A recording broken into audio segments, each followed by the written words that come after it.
Halo, Assalamualaikum. Kita ketemu lagi ya di acara Bincang Cakar episode keempat.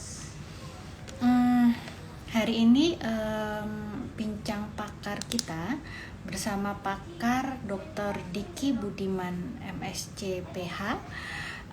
Materi atau tema yang akan kita bahas hari ini adalah tentang Indonesia Tsunami COVID-19 Update Pandemi Global.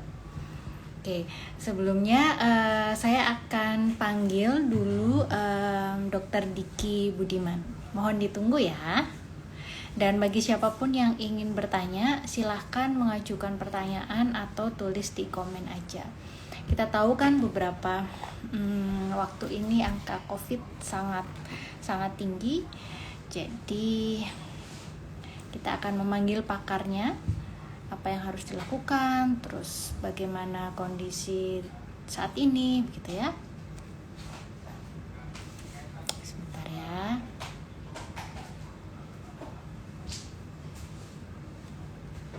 Saya coba panggil Dokter Diki dulu ya.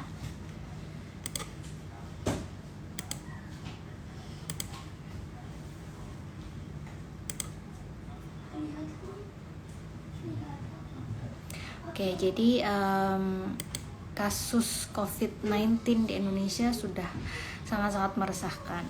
Namun daripada itu kita juga nggak bisa panik ya. Lalu apa yang harus dilakukan? Maka kita akan berbincang-bincang banyak ke pakar, ke Dokter Diki, dan kita bisa menanyakan apa saja yang harus kita lakukan selama pandemik ini, dan bagaimana pandemi di Indonesia, bagaimana pandemi di global. Maka dari itu kita akan undang Dr. Diki Budiman untuk membahas tentang COVID-19. Bentar ya.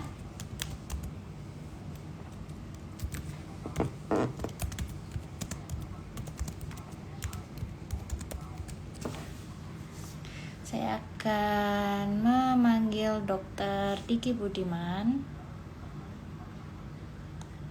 Mudah-mudahan beliau segera hadir ya.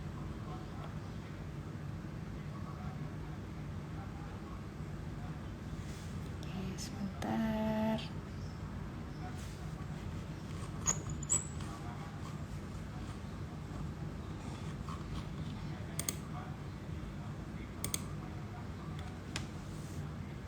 Dr. Diki saat ini sedang mengambil PhD di Griffith University Australia.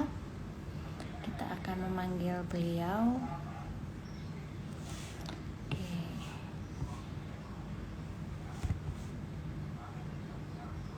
Buat siapapun yang hadir, silakan mengajukan pertanyaan ya.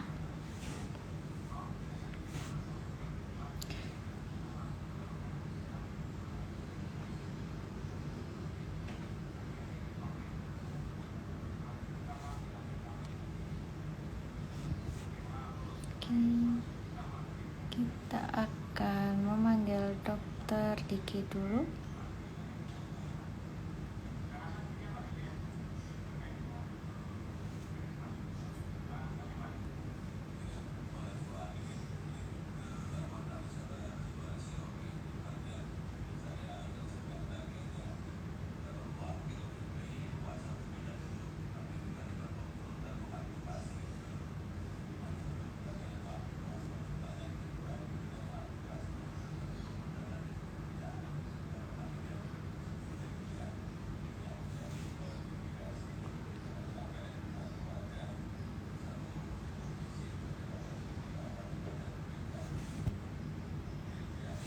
Sebentar ya.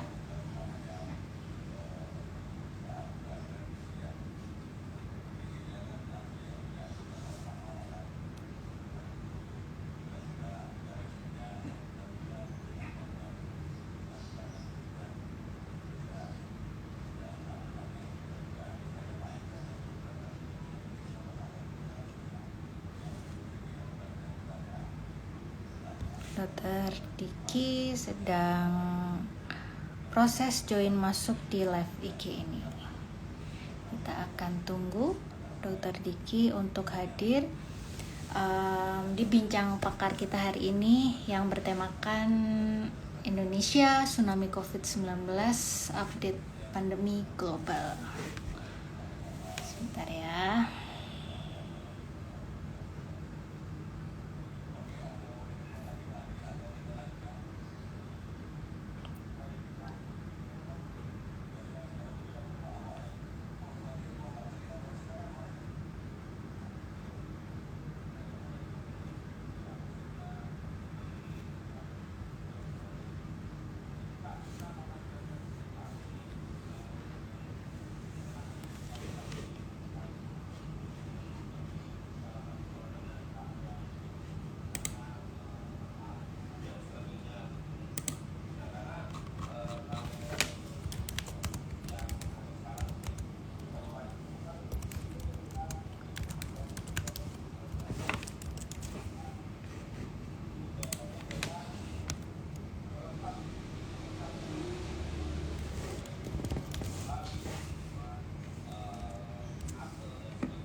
Kita tunggu Dokter Diki dulu ya. Saya akan coba invite sekali lagi.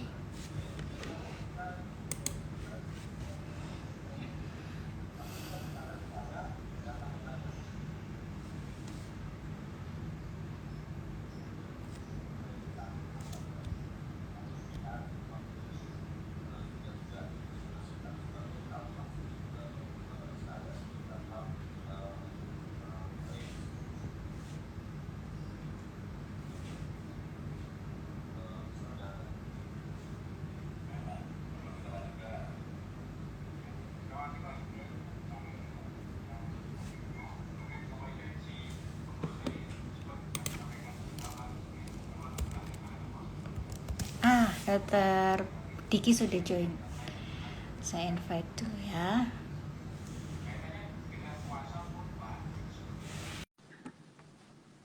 Alhamdulillah Dokter Diki udah join. Kita akan masuk. Assalamualaikum Dokter Diki. Waalaikumsalam. Alhamdulillah udah join. Sehat Dok? Alhamdulillah. Ya, suara saya sudah mulai kayak gini nih, makin ini, makin banyak yang. Bentar saya nyalain ini ya. Nah, Iya, oke. baik Dok. Oke. Ini udah cukup ya, ini ya. Cukup Dok. Oke. Kita lihat. Gimana Dok di Australia Dok? Masih lockdown? Kemarin udah selesai. Ya biasa mereka kalau ada kasus 1-2, alhamdulillah mau kasih nih. Saya mohon maafi suara saya agak banyak ini nih karena banyak harus istirahat juga, tapi ya demi kita semua lah, karena Iya. bicara terlalu banyak Sibuk juga, banget ya Dok ya? karena saya sekarang juga membantu ya bukan sekarang, sebetulnya sejak 3 bulanan terakhir ya di ASEAN juga ya, ASEAN di ya terakhir kemarin ya dengan Singapura ya, Singapura konsultasi minta masukan, kemudian Malaysia,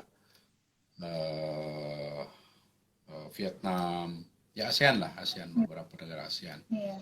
Sehingga ya mau tidak mau, karena ini juga menyita, kan saya nggak bisa cuma asal bicara, harus banyak sekali menganalisa, jadi ya inilah. Nah, tapi alhamdulillah di sini karena situasinya baik ya, situasinya terkendali, walaupun yang nggak ada sebetulnya negara yang bisa mengklaim aman kalau bicara Delta virus, Delta varian, karena ini varian yang benar-benar kalau di awal tahun saya bilang epidemi di tengah pandemi, gitu. Karena memang ini adalah varian yang mendekati kriteria super ya, kriteria super. Ya, jadi ini harus benar-benar jadi pengingat dan menjadi kewaspadaan kita semua lah. Betul, betul. Oke, Dok. Jadi sebenarnya itu kan ini kan Indonesia lagi kasusnya melonjak sekali ya, Dok ya. Makanya bisa Iya. dikatakan tsunami ya, Dok ya. Sebenarnya terprediksi Kak Indonesia ini sama nggak ya seposisinya sama kayak India gitu ya, Dok ya? Atau kita udah di posisi itu sebenarnya kalau Kita Indonesia? kalau sama banget nggak? Saya bisa Hmm. bisa apa namanya? Ya, ya saya tidak bisa jamin 100%, tapi saya bisa Hmm. sampaikan secara analisa terakhir karena ini tiap hari harus kita lihat ya. Hmm. Terakhir Hmm. hari ini saya lihat dari pemodelan yang saya ada analisis ya kita tidaklah kalau seperti apa namanya India tidak, tapi Hmm. menjadi the little India ya bisa sayangnya ya karena apa? Karena kita memiliki banyak kasus yang dulunya tidak terselesaikan oleh kita ya dengan Hmm. 3T dengan 5M ini dan kenapa Indonesia menjadi dalam status community transmissionnya lama banget itu ya membuat banyak kasus infeksi klaster nggak terdeteksi. Nah ini sekarang Hmm. meledak Hmm. dan karena masalahnya kenapa meledak kasus-kasus itu? Karena kasus yang ada ini yang sebelumnya tidak terselesaikan itu membuat jadi kalau mau membayangkan awamnya itu ada padang rumput Hmm. kering. Jadi kalau Hmm. bicara pandemis, padang rumput dunia itu kering. Ya. Karena belum ada Hmm. kekebalan. Karena ini penyakit baru. Hmm. Jadi disinilah yang harus difahami kalau bicara imun-imun itu ya semua nggak ada yang imun. Nggak ada yang nggak ada yang imun itu kalau sudah divaksinasi, kalau Iya. sudah terinfeksi. Itu Hmm. dua itu saja. Sudah Hmm. divaksinasi, sudah terinfeksi. Namun Hmm. sayangnya ini berubah tidak sampai 180 derajat sih tidak, tapi mendekati Hmm. 180 derajat ketika si Delta varian hadir. Karena yang Oh, jadi sudah divaksinasi bisa terinfeksi. Kalau hanya baru satu kali disuntik termasuk oleh vaksin yang tidak terlalu efektif. Ya, hmm. saat ini kalau bicara ya data, kita kan bicaranya data. Hmm. Data saat ini vaksin yang efektif melawan Delta varian itu ya messenger RNA, Johnson Johnson sama AstraZeneca. Bisa Itu. AstraZeneca. Itu pun Hmm. semakin nurun loh. Seiring Efektivitasnya waktu ya, Dok ya? efektivitasnya. Dan Pfizer Hmm. yang tadinya 88%, 87, 88%, Hmm. sekarang Hmm. data terakhir dari Israel udah jadi 64% melawan Wih. Delta varian ini. Jadi Oke. pada varian yang sama pun Hmm. si Delta varian ini di awal Delta varian ini muncul di Israel itu masih di Iya. 87 88%. Iya. Sekarang sudah 64%, dua kali suntik. Wah. Saya bukan ahli virus, tapi Hmm. ini Data ya, secara Dok ya? Ini dari data epidemiologi, ya? ya, secara Hmm. epidemiologi menunjukkan bahwa Hmm. eh, ada sesuatu yang sangat mengkhawatirkan dari si varian ini. Dan ini yang tentu oleh para ahli virus harus dicari tahu Dicari apa dan ini jadi penyelesaian ya, pesan, Dok. pesan penting buat kita bahwa kita nggak bisa nganggap remeh Delta varian ini. Ya, dan ini perlu sekali lagi peran kita semua lah untuk meredam ya, meredam Hmm. apa namanya penyebaran dari Delta varian yang sekarang udah lebih dari 80% di Persen. Jawa. Iya, Iya. Makanya mendominasi. dominasi. Oke. Nah, ini kan wah seram itu ya, Dok ya, kalau kita Iya. ngelihat data Delta varian itu. Kira-kira ada jalan keluarnya nggak sih, Dok? Kan kita kan sekarang lagi PPKM ini, Dok ya. Hmm. Lockdown atau PPKM, apakah itu menjadi jalan keluar juga atau bagaimana, Dok? Tentu selalu ada jalan keluar ya selama Hmm. kita terutama sih kalau bicara strategi wabah itu Hmm. sebesar ini. Tadi saya baru diskusi dengan beberapa center ya, dengan profesor saya di dunia ini. Kita sepakat bahwa tidak ada yang sejauh ini selalu ada jalan keluar. Dan untuk bicara Delta varian itu dunia punya 3 skenario atau strategi yang harus dikombinasikan. Ini berdasarkan respon data yang ada saat ini. Pertama adalah dengan 3T yang benar, 3T. tapi Oke. sesuai skala penduduk, sesuai dengan eskalasi pandemi, yang artinya berarti testing, tracing semuanya itu mengarah ke test positivity rate yang harus maksimal 5%. Ini yang kita PR besar, karena test positivity rate kita naik terus nih, bahkan 40% ya, beberapa waktu terakhir ini. Ya berarti kita rawan banget. Kedua adalah vaksinasi. Nah, vaksinasi ini kalau gitu kita gimana nih? Ini Sinovac ini kan belum ketahuan banget nih efektivitasnya terhadap Delta varian. Ya nggak masalah karena sebetulnya ya tidak ada yang sia-sia dari program vaksinasi ini, karena pada level tertentu dia akan memberikan manfaat. Nanti kita bisa diskusi belakangan tentang kombinasi juga. Nah, tentu kita tidak bisa berharap atau mengatakan bahwa ini seefektif Pfizer. Itu sesuatu yang kita harus realistis lah. Tapi pada taraf tertentu, pada level tertentu, kenapa saya bilang tertentu? Karena saya nggak tahu angkanya, belum ada datanya. Itu tetap memiliki manfaat. Dan ini saya juga kalau secara survei ya saya lakukan nih, misalnya begini, ini untuk memberi informasi saja, karena memang banyak tenaga kesehatan kita yang sudah divaksinasi penuh oleh Pfizer oleh Sinovac, tapi ternyata terinfeksi, bahkan beberapa ada yang gugur. Tapi dari survei yang saya lakukan juga banyak yang terinfeksi tapi gejalanya mild, gejalanya ringan gitu, dan itu mereka penerima Sinovac juga. Jadi sebetulnya potensi itu ada gitu. Nah, hanya ya kan ini harus dijawab secara data yang valid, dengan lihat sebetulnya bagusnya tuh jangan retrospektif, studinya tuh harusnya prospektif kalau yang begini, cohort gitu. Nah, kemudian ketiga, selain vaksinasi tadi, saya tambahin lagi masalah vaksinasi ini. Kalau bicara dengan Delta varian itu, yang negara berhasil mengendalikan tuh kalau minimal 50% penduduknya sudah tervaksinasi penuh. Di dunia ini yang sudah begitu ya cuma mungkin 4 negara lah kurang lebih. 3 atau 4, ya terutama Israel, Kanada, kemudian juga Amerika.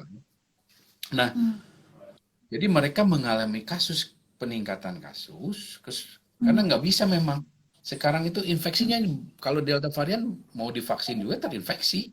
Yang tadi saya bilang itu. Iya, karena itu ya. Tapi tidak dirawat di ICU.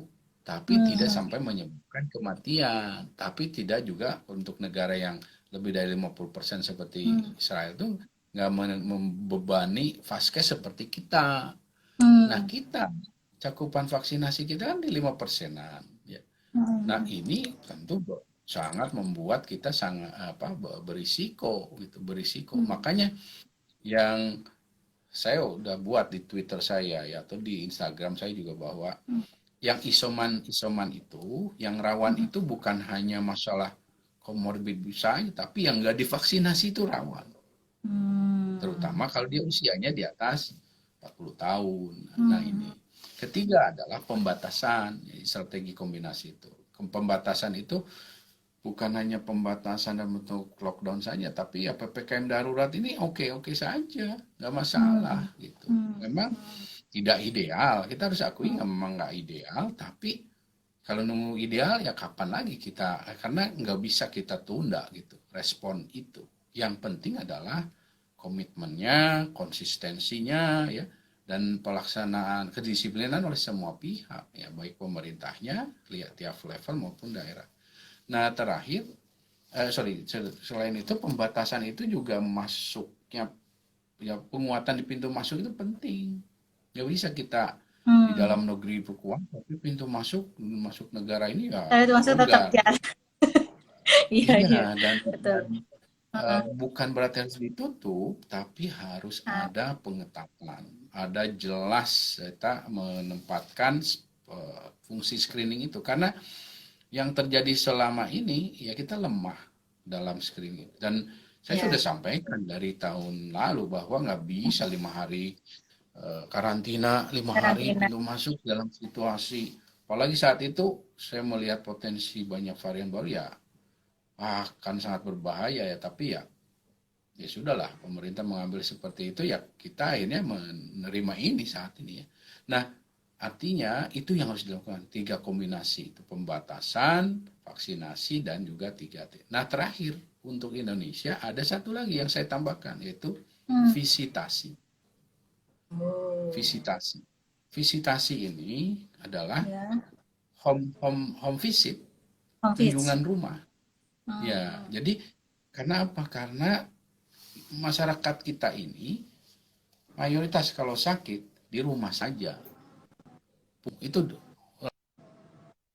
orang Iya. Indonesia ngobatin sendiri, dan beli obat sendiri, ya ya semuanya di ini sendiri. Itu masyarakat Indonesia, bahkan sebelum pandemi pun sudah begitu. Survei BPS hampir 80%. Makanya rumah dalam konteks pengendalian pandemi di Indonesia menjadi Hmm. masalah yang harus diaktif. Jadi active case Hmm. finding ini dilakukan pada rumah. Hmm. Hmm. Ini yang harus kita lakukan. Berarti selain pembatasan ya dok, pembatasan masyarakat di dalam, di luar, jadi PPKM, lockdown, terus vaksinasi, cakupan vaksinasi juga harus masif juga ya dok. Ya, Kemudian selain 3T, terus habis itu ya berarti ada visitasi gitu ya dok ya. ya, Untuk ya, mengatasi varian ini gitu ya, terutama yang varian Delta ya, yang sangat-sangat ya, ya, ditakutkan karena alur penularannya itu wah, luar biasa sekali ya dok ya. iya, iya. Bahkan gak cuma Indonesia ternyata ya yang menakut apa yang takut terhadap varian Delta itu gitu ya dok. Nah ini ada sebagian juga yang bertanya apakah dari si flower sign dok, dokter apakah benar vaksin terbaik adalah Pfizer? Bagaimana dok? Ya, ya saya gini, kalau bicara vaksin ini, sebetulnya ya semua, tapi saya bicaranya harus diplomatis dulu. Saya kan bicara diplomatis dulu. Semua vaksin itu Kan dok? baik ya. Ya ya. Seperti halnya buah, ada buah jeruk, buah apel, semuanya punya manfaat gitu. Hmm, hmm, Dan dalam kondisi saat ini, apapun vaksin yang ada yang bisa tersedia, itu yang harus hmm, kita ambil karena tetap akan ada manfaatnya. hmm, Tapi kalau bicara misal dengan Delta varian, ya hmm, data menunjukkan, ini bukan hmm, saya yang bilang ya, hmm. Betul data betul ya menunjukkan dok. bahwa yang saat ini paling efektif melindungi kita dari eh, varian Delta ini adalah Pfizer, kemudian mRNA Moderna, base ya Johnson, pokoknya ya dok ya. yes, ya, kemudian Johnson Johnson termasuk AstraZeneca. Walaupun Hmm, sekali lagi saya sampaikan, eh, Pfizer sendiri menurun efikasinya yang saya tadi sampaikan di studi di hmm, eh, Israel. Jadi hmm, sebetulnya vaksin jelas semuanya kita ambil, tapi yang harus diketahui untuk melawan si varian Delta ini nggak bisa cuma vaksin. hmm, Makanya ada 3T itu, ada hmm, juga pembatasan itu, ada juga hmm. visitasi. Visitasi. Oke. Iya, Ya, ya, dok. Baik, selanjutnya ini masih berhubungan, Dok. Jadi saya tanyakan juga ya, asal dari Dokter Inung, akun Dokter Inung. Assalamualaikum Dokter Noki dan Dokter Diki. Waalaikumsalam. Kapan kita boleh minta divaksin AstraZeneca setelah sebelumnya sudah dapat 2 kali injeksi Sinovac? Nah, ini juga banyak pertanyaan, Dok ya, terkait ini kan eh, durasinya sudah lewat berbulan-bulan ya dok ya, terutama untuk nakes ya. Untuk nakes yang kita itu infeksi tertularnya itu akan sangat besar gitu ya, karena kan di depan, sedangkan kita itu sudah divaksin udah beberapa waktu yang lalu, bahkan ada yang tahun lalu gitu ya dok ya. Nah ini Iya, seperti apa ya dok efektivitas untuk pencegahannya, dan pertanyaannya juga apakah bisa kita minta vaksin lagi yang AZ gitu dok? iya. Ya kebetulan hari ini ya atau kemarin saya diskusi dengan Prof. Kusnandi ada di grup kita dalam satu grup inilah khusus WA grup gitu. Nah, eh, memang potensinya bahwa Sinovac ini menurun setelah 6 bulan ya apa namanya dalam hal fungsi proteksinya lah gitu kurang lebih 6 bulan. Jadi kalau saya hitung sih sekarang masih dalam durasi itu, masih dalam durasi proteksi itu. Tapi artinya harus sudah mulai siap booster kan, ya, booster. Kalau saya mengajukan ke pemerintah booster untuk nakes, ke pekerja esensial ini, ya Pfizer gitu. Jadi kalau misalnya Sinovac-nya belum bisa mengeluarkan booster yang bisa menangkal varian baru termasuk Delta. Idealnya memang dalam dalam platform yang sama vaksinnya idealnya. Tapi negara seperti Spanyol, Jerman itu juga melakukan riset bagaimana kalau kombinasi vaksin. Memang kalau bicara Sinovac dan apa misalnya Pfizer atau AstraZeneca mungkin belum ada studinya ya atau ujinya. Tapi yang secara teoritis dari hasil antara AstraZeneca Pfizer di Spanyol itu memberikan harapan sebagaimana sebelumnya juga di wabah Ebola, vaksin HIV itu juga coba di mix itu loh. Jadi ini bukan hal yang baru bicara kombinasi vaksin.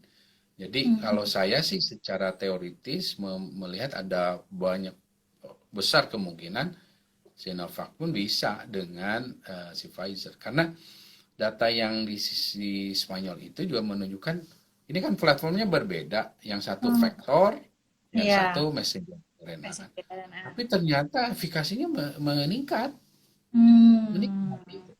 Karena secara penjelasan logisnya, ilmiahnya gini, tubuh kita ini kan kalau bicara imunologi ya orang imunologi lebih paham. Tapi secara umum tubuh kita ini sangat kompleks kan. Ketika tubuh kita itu diperkenalkan dengan lebih beraneka ya, ancamannya itu beraneka diperkenalkan yang satu melalui messenger RNA, yang satu vektor. Tubuh kita itu jadi lebih pintar gitu, lebih pintar. Makanya sangat logis kalau misalnya meningkat. Dan masalahnya kan dua-duanya atau semua yang vaksin yang beredar semua ini kan sudah terbukti aman sebetulnya. Iya, Dari sisi keamanan kan sudah terpenuhi. Hanya yang berbeda adalah di level efikasinya aja. Jadi kalau saya sih melihat mending Pfizer sekalian gitu. Saya bukan menihilkan AstraZeneca ya, tapi kita kalau mau proteksi ya saya usulkan yang terbaik lah ke pemerintah ini ya. Kalau bisa dapat yang terbaik, kenapa enggak gitu. Oke, jadi sebenarnya mulai bulan-bulan ini sudah bisa ya dok ya, bulan-bulan ini untuk booster, tapi Pfizer ya, Pfizer yang Pfizer. Kalaupun disarankan ya. misalnya AstraZeneca, saya sih menyarankan AstraZeneca hanya di atas 50 tahun lah. Kalau nakesnya itu di 50 bawah tahun ya, 50 usia tahun, 50 tahun. kalau di bawah 50 tahun, tunggu aja, tunggu yang lain, jangan AstraZeneca gitu. Karena sekarang trennya malah kalau Australia AstraZeneca di atas 60 tahun naik lagi. Tadinya di atas 50, sekarang di atas 60 tahun. Oke. Tapi di sini 18 tahun ke atas juga pakai AstraZeneca sih dok. Iya. Ya, uh, ya itu yang ya menurut saya harus ada ada apa namanya evaluasi lah, review ya, berdasarkan Hmm. Hmm. data KIPI di lapangan. Tapi menurut saya apa yang terjadi di luaran yang akan beda lah dengan di Indonesia. Ini kan bicara Iya. vaksinasi kan harus melihat aspek keamanan dan juga Hmm. meminimalisir potensi adanya KIPI itu. Itu yang akan Hmm. membantu suksesnya vaksinasi. Iya. Masalahnya satu aja, cukup satu. Saya sudah bilang dari waktu pertama-tama vaksin ini Hmm. mau Hmm. Hmm. diluncurkan tanpa bahkan tahap tiganya belum selesai mau diluncurkan. Saya bilang kan, saya ingatkan, cukup satu kok adanya KIPI di Hmm. dalam program vaksinasi bisa bikin eh, orang jadi ragu-ragu. Iya, Padahal betul, yang Dok. jauh lebih banyak yang efektif. Tapi Iya, itulah kenyataannya, itu namanya berita berita bohong itu kan memang menyebar lebih cepat, gitu. cepat. Seperti Itu, ivermectin lah. iya, betul. Sama susu, Dok, susu. Susu cepat sekali itu. Oh ya, Dok. Iya. Kenapa sih, Dok, Pfizer, apakah Pfizer itu lagi susah didapetin kok belum masuk, belum ke Indonesia atau kenapa? Kenapa negara kita masih belum pakai Pfizer, Dok? Ini karena Kira-kira. masalahnya masalahnya pertama adalah harga. Harga Oh, ya. Selain harga, harganya mahal gitu. Harga, ah, kemudian stok. Ya, stok stok dari produsennya ini ya memang akan perlu waktu, karena yang bahkan jangankan tahap awal, tahap yang keduanya produksinya aja sudah hmm, banyak sekali yang udah hmm, inden gitu, hmm, udah hmm, inden, hmm, mungkin udah hmm, bayar kontan. Nah, hmm, kita memang pasti dalam antrian yang kesekian, saya nggak tahu keberapa. Nah, hmm, namun hmm, hmm, satu hal yang saya kira cukup menjanjikan saat ini, WHO sudah mulai punya apa negosiasi lah, tahapan hmm, negosiasi hmm, hmm, dengan Pfizer ini yang tampaknya mudah-mudahan ya sebelum September ini ada titik temu yang akan bikin hub gitu. Jadi mau bikin hmm. hub. Jadi produksinya tuh misalnya ya mudah-mudahan aja misalnya Bio Farma jadi hub gitu. Tapi kan ini Iya. kalau bicara messenger RNA itu Hmm, bicara transfer teknologi yang nggak nggak nggak ringan gitu, udah advance kan hmm, teknologinya. Jadi ini yang pasti hmm, perlu hmm, waktu, investasinya juga. Nah, ini hmm, yang tapi setidaknya itu akan mendekatkan, karena mungkin saja misalnya Australia jadi hub gitu, karena secara teknologinya hmm, udah siap, sehingga bisa membantu hmm. ke Indonesia. Sebenarnya mampu sih ya, Dok, kalau dari segi SDM ya. Cuman teknologi aja ya, kita mungkin Iya, iya, teknologi masih. dan investasi. Iya, oke. Dan Oke, juga Dok. kan kalau bicara Pfizer, kayak saya kan Hmm, divaksin Pfizer, hmm, divaksinasinya Pfizer. hmm, hmm, Ya saya ikut lihat lah di rumah sakit di sini bahwa hmm, ya memang eh, penyimpanannya kan itu hmm. minus Iya, minus minusnya tuh 60. bukan bukan sesuatu yang kita apa familiar sebetulnya. Iya. Ya Hmm, mungkin Jakarta bisa lah, mungkin Medan, Bandung gitu. Tapi ya itu selektif banget. Mungkin juga itu di swastanya kali. Karena betul. mengambilnya aja dari itu, dia pakai ada Hmm, aluminium foil yang sendiri, hmm, hmm, hmm. agak-agak rumit lah buat Kompleks kita gitu ya ya, Dok. saya. Iya. Iya, Terutama kita memang kan juga sederhana. terkendala geografis ya, Dok ya.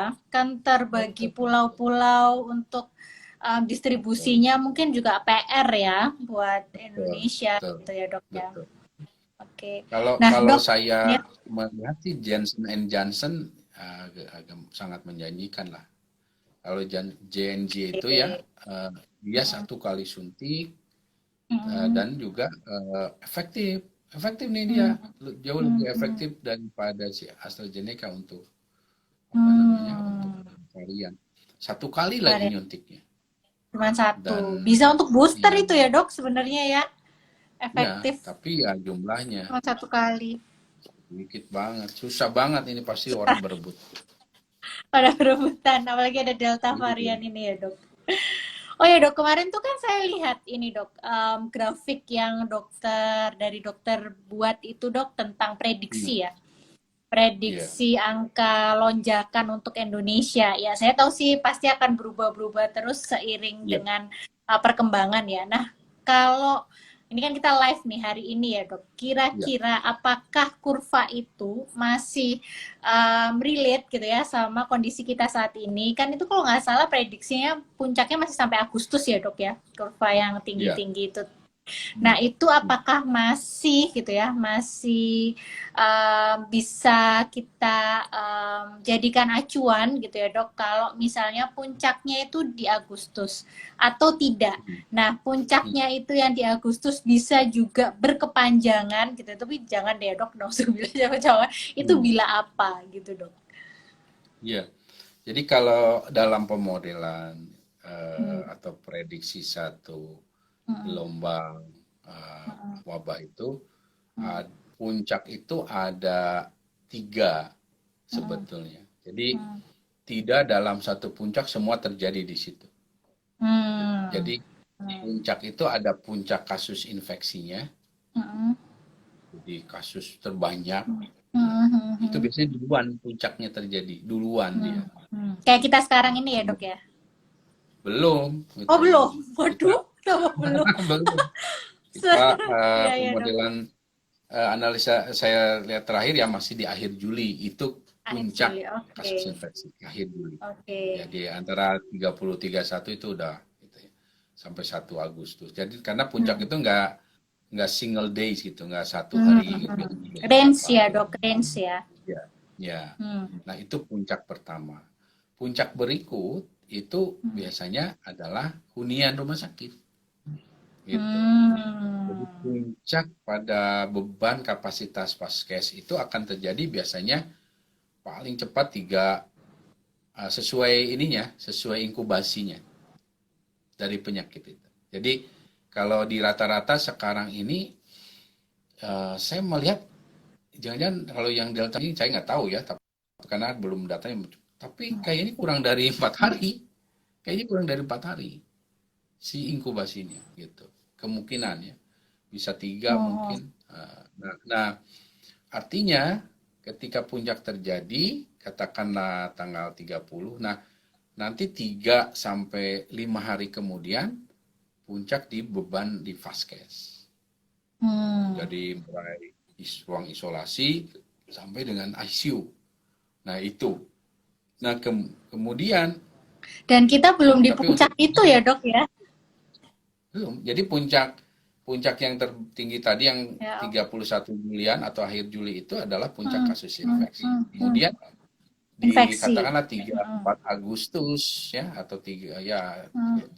setidaknya lebih dari 3 hari dari sejak itu akan Hmm. terjadi puncak Hmm. di vaskes ya. Yang itu Hmm.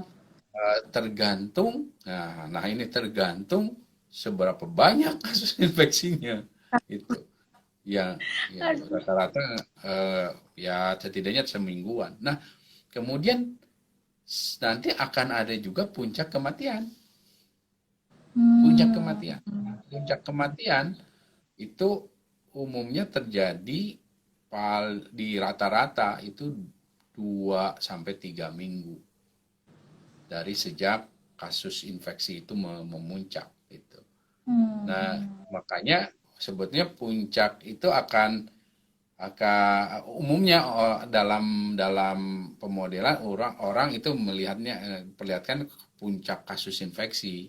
Hmm. Tapi kalau yang saya sampaikan di koran Kompas itu, saya Hmm. sampaikan 3.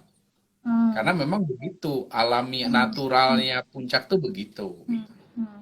Hmm. Ini sekalian mengedukasi juga sebetulnya Hmm. bahwa Hmm. kita mengedukasi ini sebetulnya mengedukasi pengambil kebijakan bahwa Hmm. kita akan menghadapi puncak banyak kasus infeksi yang nanti akan memberi beban berikut di tadi baik vaskes maupun di kematian. Gitu. Jadi ini juga Dan menjawab ada karena hari ini sama kemarin saya ditanya ada eh, Pak Pak LBP mengatakan oh ini akan melandai 2 minggu hmm, kemudian gitu ya. Ya dengan hmm, sangat saya sayangkan, nah saya harus mengatakan datanya saat ini seperti itu. Karena apa? Karena ya betul tadi Dr. Nogik mengatakan bahwa ini akan dinamis betul, hmm, tapi dinamis ke arah yang positifnya, perbaikan positif itu akan tergantung respon. Jadi sekarang kalau melihat respon yang sekarang yang PPKM darurat, testing kita juga masih nggak lebih dari hmm, 100.000. Jadi yang 500.000 yang itu kan hmm, belum terwujud tuh. Vaksinasi juga, hmm, terus hmm, juga ya di masyarakat hmm, kita masih melihat lah sehari 2 hari ini kan masih hmm, ramai tuh. Nah, itu yang membuat kita hmm. belum memadai untuk membuat si puncak itu maju dan turun gitu loh. Itu Jadi masih namanya relevan. melandaikan itu sebetulnya membuat puncak itu maju dan Hmm, turun hmm, dengan intervensi.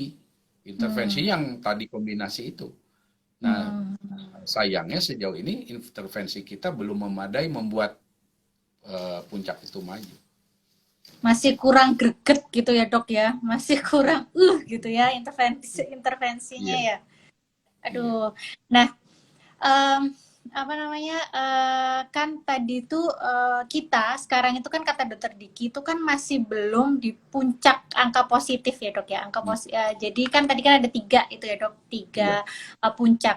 Nah di puncak yang pertama tentang lonjakan kasus positif aja kita masih belum menuju puncak gitu ya dok ya. belum, belum. Tapi rumah sakit kita kan udah banyak yang kolaps ya dok. Kita tuh Iya, sekarang di iya. mana-mana susah banget. Nah padahal itu seharusnya ada di puncak yang kedua ya dok ya. Nah tapi kan Iya. kita kondisinya sekarang belum menuju Hmm. puncak dan rumah sakit juga sudah full di mana-mana gitu ya dok. Nah ini gimana ya dok cara mengatasi di mana yang seperti dokter Diki bilang juga kalau apa namanya kita tuh intervensinya masih belum nendang banget gitu ya dok ya. Iya, Ini kan iya, iya. akan banyak mendatangkan korban ya dok. Takutnya itu Hmm, hmm, kira-kira hmm. kondisi ini gimana ya dok seharusnya?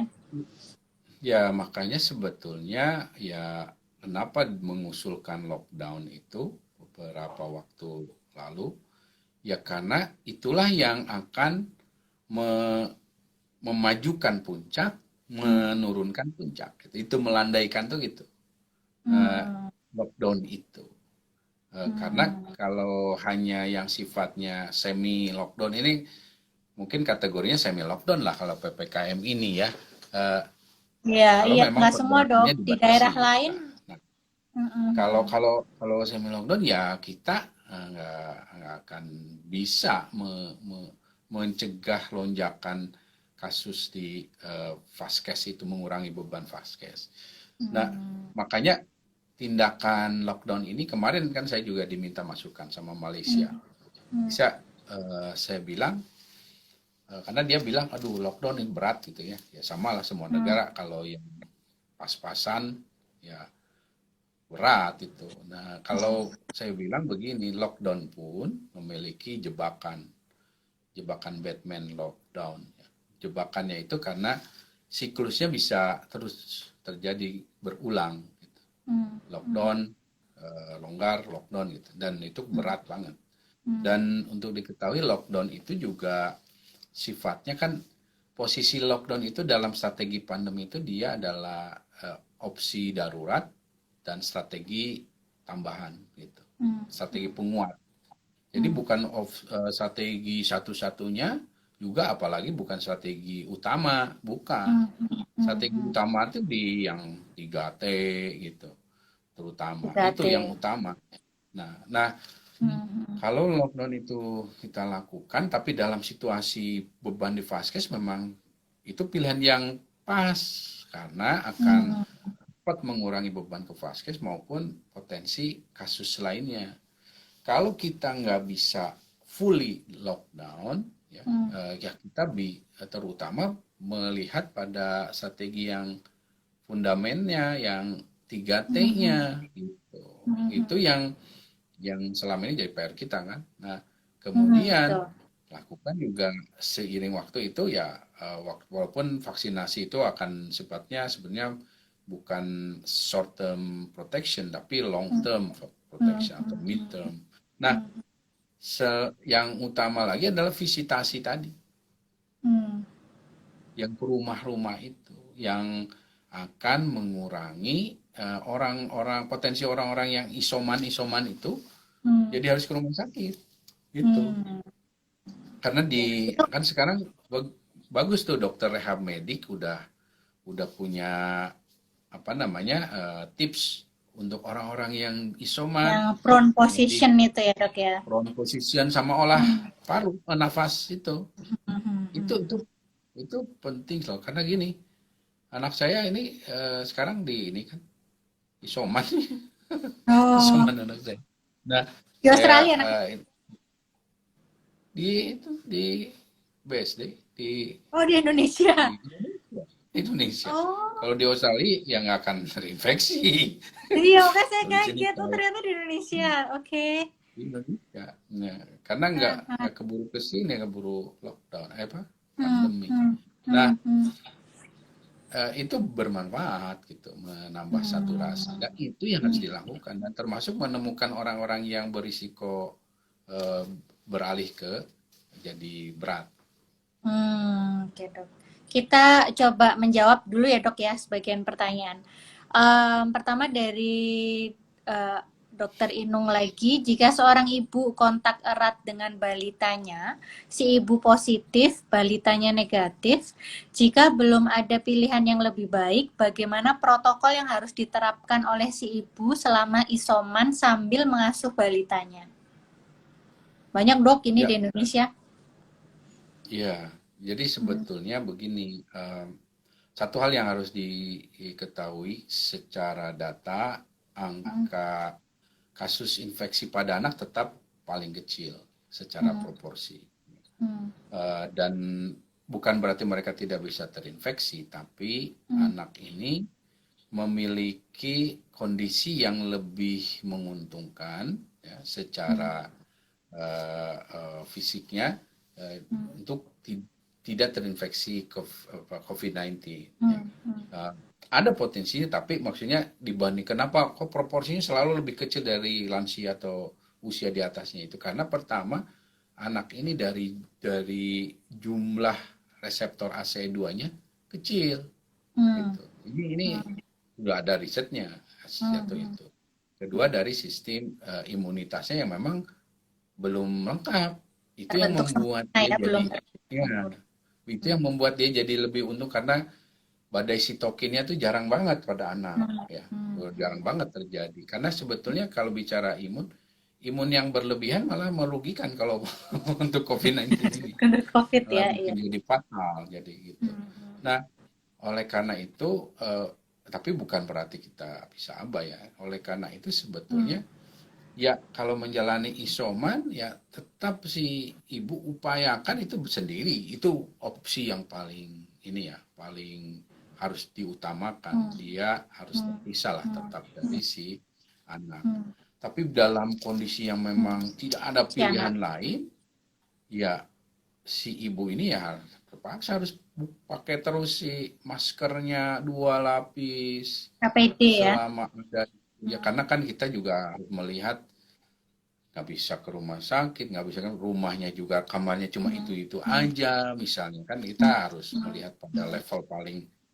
setting paling terbawah misalnya ya ya hmm, mau hmm, tidak mau seperti itu bisa dilakukan ya hmm, dengan si karena kan untuk diketahui hmm, penularan dari COVID ini tetap utamanya adalah udara gitu. Itu paling dominan dan yang kita hmm, tahu hmm, selama apa isoman itu ya bisa saja orang itu kan batuk bersin dengus. Nah, ini yang akan bisa jadi potensi kalau dia tidak hmm, memahami bagaimana cara mencegah droplet-droplet tadi.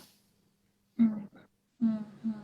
Oke. Oke, jadi tetap pakai APD sebisa mungkin ya dok, supaya kalau ini kemungkinan terburuk nggak bisa anaknya itu lepas dari ibunya ya Iya, silahkan dengan anaknya tetapi tetap menggunakan APD ya dok ya. iya, iya.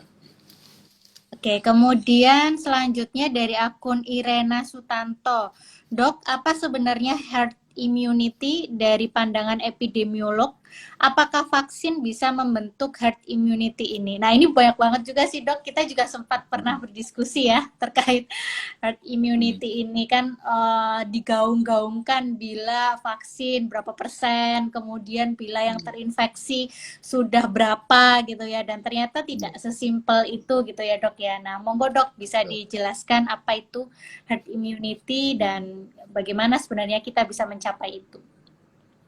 Ya, herd immunity ini kan sebetulnya arti tepatnya itu proteksi komunitas, gitu, proteksi Hmm, kelompok, proteksi komunitas hmm, ini yang terbangun karena sebagian besar ini berarti lebih dari 50% hmm, dari komunitas itu sudah memiliki kekebalan terhadap hmm, penyakit hmm, menular tertentu yang hmm,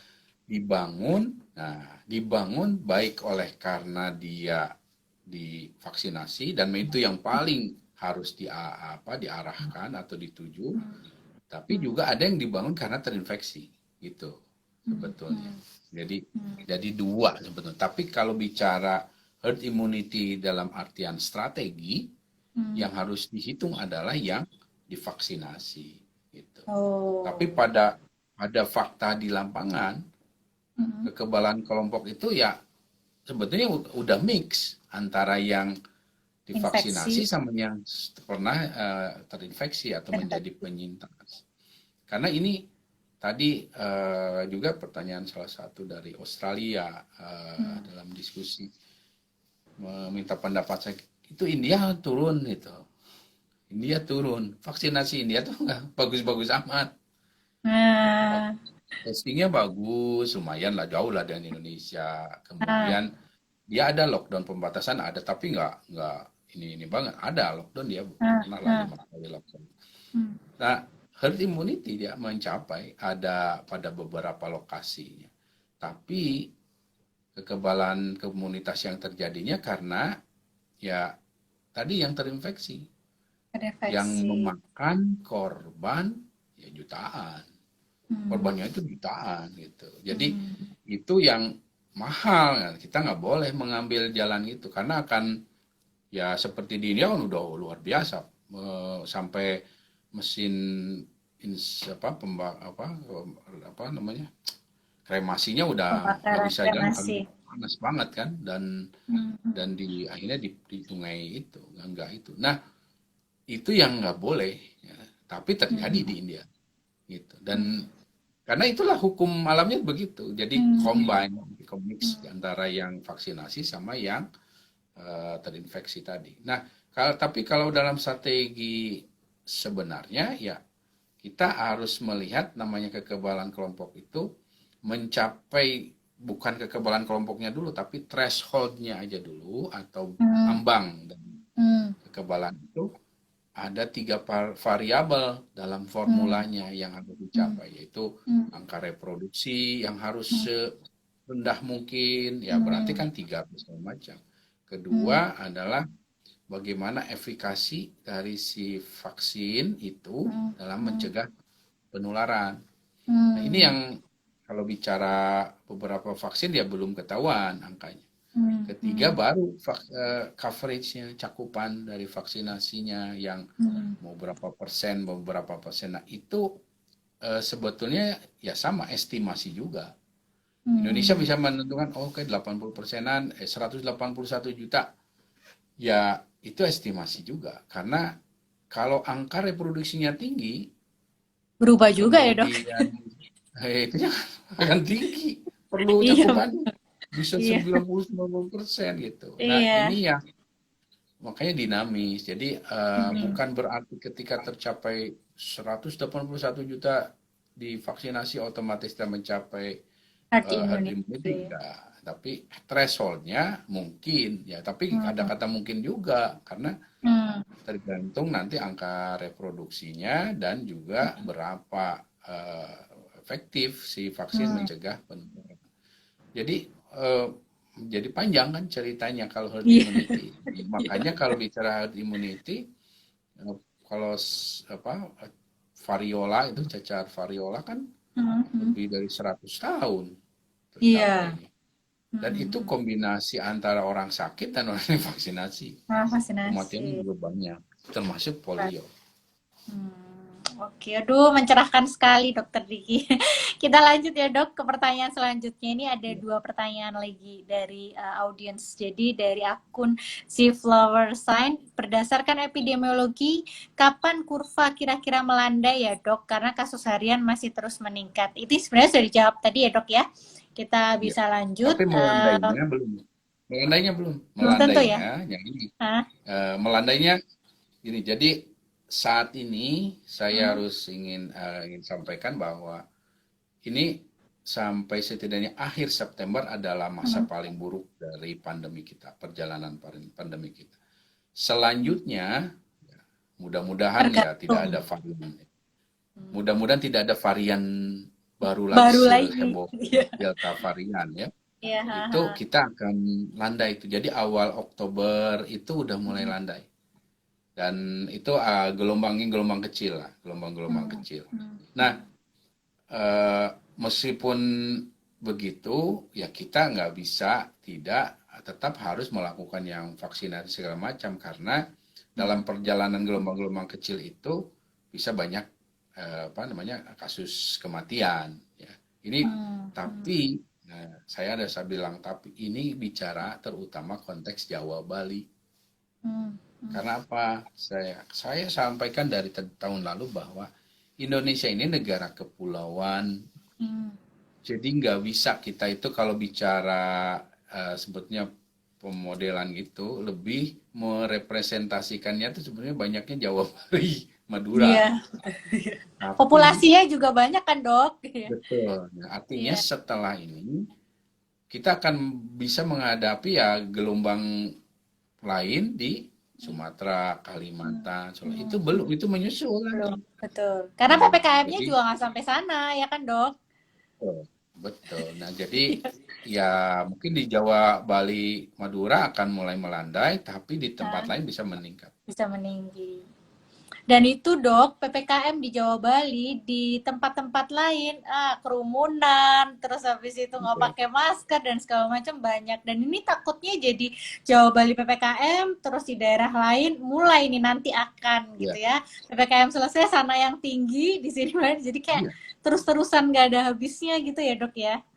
Ya memang akan begitu. Indonesia itu kalau tidak komprehensif, makanya saya selalu bilang komprehensif, setara, merata. Karena kalau kita hanya fokus jauh, ya udah nanti kita akan menghadapi masalah lain. Ya capek juga nanti kita semua kan. Nah ini yang harus disadari oleh semuanya. Oke dok. Ini kemudian dari akun Reza Ezot. Dokter, saya izin bertanya dok, kalau misalkan sudah sempat terkena virus ini, namun belum divaksin, apakah akan aman jika divaksin? Dan jika aman, perlu jarak berapa lama untuk diberikan vaksin? Ya sebetulnya tidak ada ketentuan jarak lamanya ya. Jadi asal sudah menjalani masa isomannya, yang jelas nggak boleh pada masa itu karena ada takutnya nggak boleh ya dok ya. Ada periode infeksius yang bisa menularkan kan ya. Setelah paling kalau Delta varian ini bagusnya 14 plus 7 lah kalau saya sih menganjurkan 14 plus 7 hari. Nah setelah itu sebetulnya bisa saja langsung divaksin, nggak ada masalah. Tapi yang menjadi masalah saat ini adalah stok kan.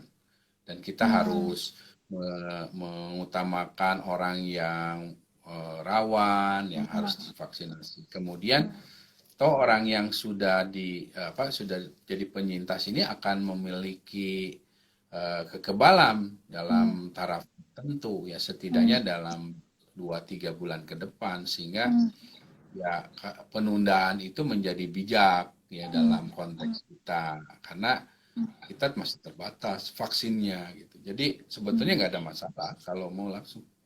Tapi kembali kita kan ya Mendahulukan yang menjawab belum sosial punya, lah. ya Betul. mendahulukan yang belum punya kekebalan ya dok ya.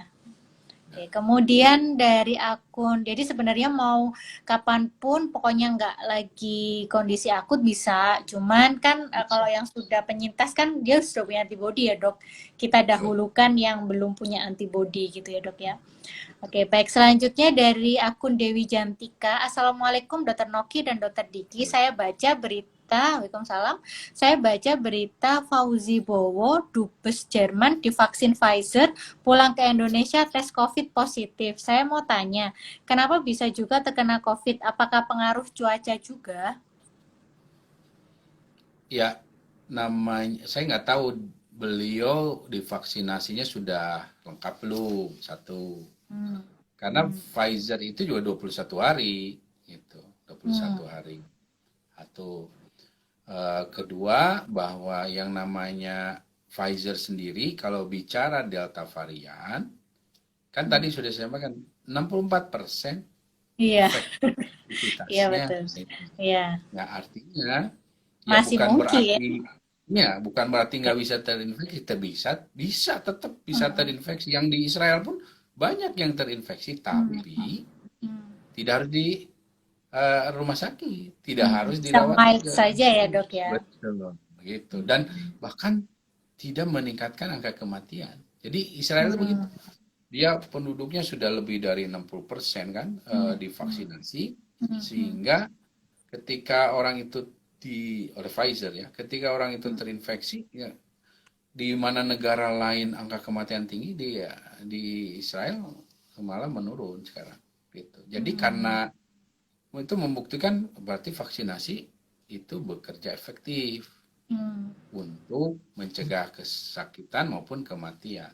Terutama Hmm. kesakitan ini yang dirawat di rumah sakit. Yang parah ya dok ya, yang sedang berat lah ya dok ya. Betul, Jadi sekali lagi memang vaksin itu bukan berarti kita kebal 100% nggak betul, bisa terinfeksi, betul, cuman bisa menurunkan gejala yang tadinya mungkin kita akan di kondisi sedang berat, kita iya, bergejala ringan hingga OTG gitu ya dok ya, simptom betul. asimptomatik. Ini terakhir dari Dr. Irena Sutanto, Dok, dalam pandangan epidemiolog, kita harus melakukan intervensi untuk mengerem ini semua. Tapi dalam pandangan ekonomi, maka intervensi ini membuat perekonomian terpuruk. Bagaimana Hmm, pandangan dokter? Sebenarnya ekonomi juga gini-gini aja sih ya dok ya, nggak bagus-bagus amat, tapi kesehatan kesehatan juga buruk. Jadi kita tuh kayak kesehatan buruk, ekonomi juga terpuruk. Nah itu gimana dok menurut dokter? Jadi dari awal pandemi kita sudah mengingatkan. Jadi Hmm. saya lagi nulis buku, insya Allah mudah-mudahan sebelum ini, aduh waktunya nih, buku pandemi namanya. Semangat dok, Buku pandemi. semangat. Karena memang belum ada yang khusus ya, Hmm. bahkan definisi pandemi secara epidemiolog ada ya bahwa itu Hmm. lintas, Hmm. lintas geografis ya, lintas negara, lintas benua. Dalam buku itu saya mengambil definisi pandemi sebagai krisis kesehatan masyarakat. Jadi Hmm. pandemi itu public health crisis ya. Dan Hmm. dalam definisi krisis kesehatan masyarakat itu ada tiga. Ini kayak dosen nih jadi. Ada tiga kata. Ya. Ada krisis, ada kesehatan, ada masyarakat. Hmm. Masing-masing itu dielaborasi. Krisis itu kan berarti situasinya, dari sisi situasi, dari sisi respon juga harus merepresentasikan respon krisis Hmm. gitu. Jadi kalau misalnya ada nama PPKM darurat, isinya merepresentasikan situasi yang darurat nggak? Kan gitu. Hmm. Iya Itu betul. pertanyaan. Nah, itu Iya. krisis. Nah, Hmm. kemudian artinya kan kalau krisis berarti urgent lah, harus harus kita nggak bisa business as usual kan, nggak bisa kita menganggap ini biasa-biasa saja, Hmm. apalagi Hmm. meremehkan gitu loh. Hmm. Nah, kedua ada namanya kesehatan. Hmm. Nah, kalau bicara kesehatan berarti ini masalah yang memang harus fokus pada kesehatan, aspek kesehatan, Hmm. termasuk strateginya juga akan bernuansa Hmm. kesehatan gitu, di Hmm. semua aspek. Jadi kalau ekonominya nanti ekonomi yang bernuansa kesehatan, ya ada prokes. Di situ ada namanya prokesnya. Kalau bicara buka bisnis, ya akan bernuansa kesehatan gitu. Karena Hmm. dia harus fokus kepada kesehatan. Kayak di sini, Hmm. ketika misalnya lockdown, bisnis tetap jalan, tapi Hmm. bernuansa kesehatannya benar-benar.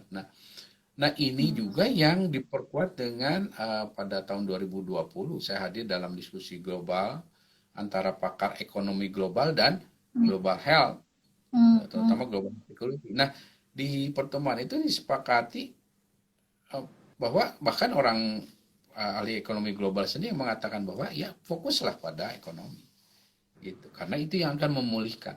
Nah, kemudian terakhir di tiga kata itu adalah masyarakat. Jadi masyarakat yang memang harus menjadi tumpuan, menjadi juga subjek dari program ini. Karena semua program, semuanya itu akan bertumbuh di masyarakat itu. Dan bicara Masyarakat.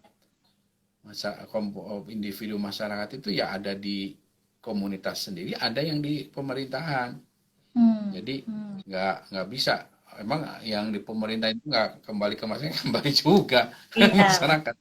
Nah, makanya masyarakat itu begitu penting. Jadi sebetulnya kalau kita percaya saja pada sains strategi kita ini, kita sejak awal harusnya fokus pada kesehatan. Seperti halnya di sini, di Hmm. Australia. Ya, sejak pandemi sampai saat ini, adanya terganggunya sektor di luar kesehatan tuh sebentar-sebentar saja ketika lockdown terutama. Setelah itu ya pulihnya pulih-pulih banget gitu. Sekarang ya sekolah lah segala macam ya biasa-biasa saja gitu. Jadi itu yang membuat dan membuktikan bahwa ya sains ini memang nggak bohong, nggak Hmm. membohongi kita. Itu yang benar-benar menuntun kita keluar dari situasi krisis. Nah, kita ini seperti yang selalu saya sampaikan dari sejak tahun lalu bahwa ketika masalahnya kecil, Hmm. kemudian biarkan ya namanya akan jadi besar. Semua Ya. masalah itu begitu. Kalau kalau kecil ya kita ada lakukan. Hmm. Saya ingat akhir Maret setahun lalu 2020 itu saya Hmm. sampaikan, lakukanlah PSBB skala komunitas, skala Hmm. mikro. Hmm. Ada kok di Kumparan tuh, lihat ada di Hmm. Kumparan. Hmm. Tapi ya nggak dilakukan ya karena masih kecil gitu. Masih dianggap enteng ya Tapi, dok ya? nah coba kalau saya bicaranya sekarang, oh iya iya, nah, tapi kan ya sudah Udah lewat setahun terlanjur. lalu, Sudah lewat. nah sudah terlanjur. Iya. Nah, makanya ketika ppkm mikro muncul ya ya saya harus sampaikan ya itu bukan salah, tapi Terlambat. momentumnya tempat gitu. Sehingga karena sudah di mana-mana. Jadi kalau sudah di mana-mana ya sebetulnya PPKM darurat inilah Hmm. M-nya nggak tahu itu M-nya M apa ya, masyarakat kali ya M-nya. Nah, asal jangan mikro aja. Nah, tapi maksudnya karena sudah di mana-mana gitu. Jadi Iya. sekali lagi respon awal yang cepat, tepat, kuat itu akan sangat menentukan termasuk dalam pilihan fokus orientasi kita. Hmm. Aduh dok, nggak terasa loh dok, sudah 1 jam kita ngobrol Iya. ini. Sudah menyita waktu dokter Diki, duh semua ilmu semua nih. Berarti ya kalau bisa disimpulkan sebenarnya kita memang pertama memang tidak baik-baik saja. Kita memang sedang tsunami nih benar. Cuman Iya. semua itu bisa kita, maksudnya kita nggak boleh patah semangat ya dok ya. Jadi sebenarnya kita masih bisa keluar gitu ya, maksudnya kita Iya. bisa bisa menyelesaikan ini semua itu pun juga nggak bisa sendiri ya dok ya, semuanya terlibat, semuanya harus Iya. bekerja sama ya dok ya, semua harus berkolaborasi, kemudian back to science ya dok ya, nggak Iya. usah no Iya. hoax hoax lagi gitu ya. Iya. So, Tapi itu sebenarnya masih PR banget sih ya dok, di Indonesia itu banyak banget yang masih percaya terhadap hoax gitu ya. Karena sebenarnya itu yang diomongin sebelum-sebelumnya tuh juga ternyata terbukti semua dan itu ada ilmunya Hmm, semua ya dokter ya. betul, Dan betul, apa dan mau dari sesi perekonomian, pendidikan, semuanya hmm, harus back to health, maksudnya kembali ke iya, kesehatan ya. Semuanya harus hmm, ekonomi juga hmm, ekonomi yang mementingkan tentang kesehatan. Karena kalau kesehatan tuh vital ya dok ya. Kalau misalnya itu betul. terpuruk, ya hampir semuanya akan terpuruk. Mungkin ada summary sedikit dok dari dokter Diki, kemudian pesan gitu ya untuk Indonesia yang memang sedang tidak baik-baik saja gitu ya dok ya. Iya, iya. Monggo dok, silahkan. Ya, ya mungkin sebagaimana yang selalu saya sampaikan di banyak Hmm. kesempatan bahwa eh, pandemi ini dimulai oleh satu orang. Hmm. Adanya yang disebut dengan zero case kalau dalam Hmm. epidemiologi. Hmm. Itu satu orang, zero case itu bahkan Hmm. zeronya aja sebetulnya bukan nol banget tapi satu gitu ya. Zero Hmm. case. Nah, yang akhirnya menularkan itu kepada banyak orang dan nanti ada indeks case di masing-masing wilayah, kota, Hmm. negara. Hmm. Hmm. Nah, itu menunjukkan bahwa peran tiap orang, tiap Hmm. individu itu begitu vital, penting Hmm. sekali Hmm. dalam baik itu mencegah terjadi wabah maupun Hmm. mengendalikan wabah. Jadi Hmm. dalam situasi saat ini ya perlu peran kita semua untuk mengendalikan wabah ini yang Hmm. bisa dalam peran baik itu 5M-nya ya Hmm. maupun mendukung pelaksanaan 3T. Dan Hmm. sebaliknya di pemerintah juga seperti itu, melakukan 3T-nya dan mendukung pelaksanaan kelancaran 5M. Jadi Hmm.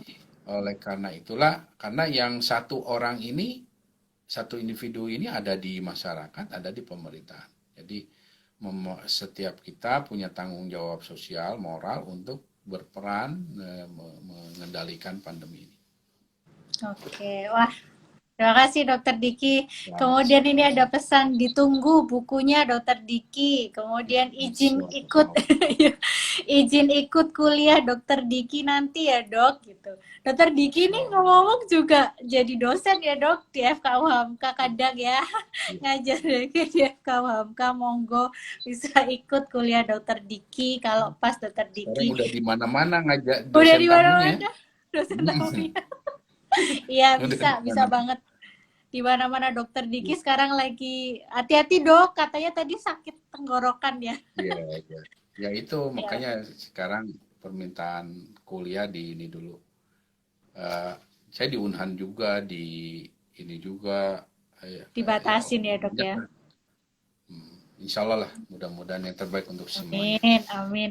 Sekali lagi terima kasih banyak Dokter Diki untuk Sama-sama. keluangan waktunya. Sehat selalu dan doakan Indonesia Insya Allah. menjadi Amin. lebih baik lagi gitu ya dok.